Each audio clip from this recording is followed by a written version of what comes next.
I just love the stories we have from the First People Voices here on 100 Huntley Street as we get to hear and see how God is working in that community with such amazing power.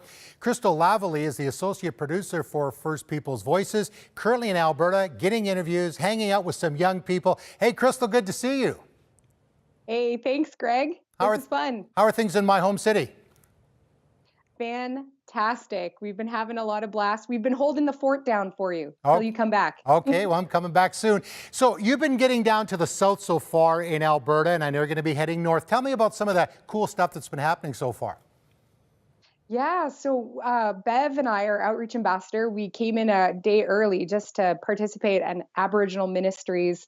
They had Sunday services, so we were able to get to know the people. We shared about First People's Voices and about the work that we're doing this week, talking about the stories and bringing the truth of residential schools, 60 Scoop survivors to the forefront so we can bring healing to our First Nation brothers and sisters, First Peoples across Canada.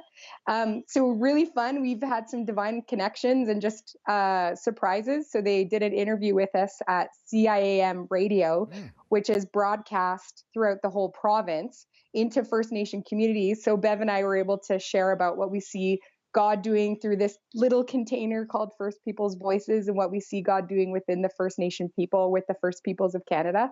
So that was really fun. And then we actually went south to one of the reserves that used to be the highest crime rate in all of the country. It used to be called Hobima, and then they changed the name to give it a new, fresh perspective. And we met with believers at a church called Louis Bull All Nations Church, and it was abandoned for 3 years ago. It was left abandoned, but there is a couple in the community who were really the founding part of the founding committee, and they felt God put on their hearts, hey, we should get this church family resurrected again so that it would bless our people. So they're seeing an influx of young people. So we were interviewing young people, older people. It's just been a blast. So, Crystal, as these stories, I know personally I've been greatly impacted by the work that you're doing. What's amongst the First Nations people, what are you hearing from them about 100 Huntley Street? Because as you know, we're raising funds this week to keep this ministry strong and keeping First People's Voices strong. So what's the reaction been? It's been, they can't believe that 100 Huntley Street would come and tell their stories. And, you know, I think about the time period in history where there was a time where nobody wanted to share. Everyone's hearts were kind of locked and you couldn't get, you know, the history because they're still processing the pain.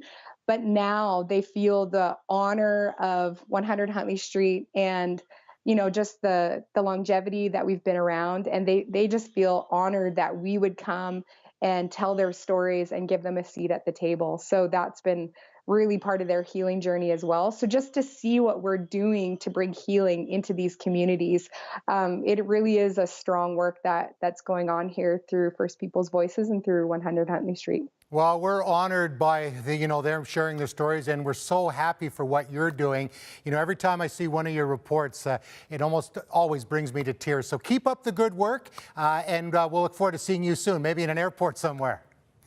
Yeah, thanks, Greg. All right, and hey, this is what you are giving to keep the amazing stories of our First Peoples on the air. So give us a call, 1-800-265-3100, or you can go online and donate securely. Again, these are amazing stories. We need to hear them. Crossroads.ca/donate.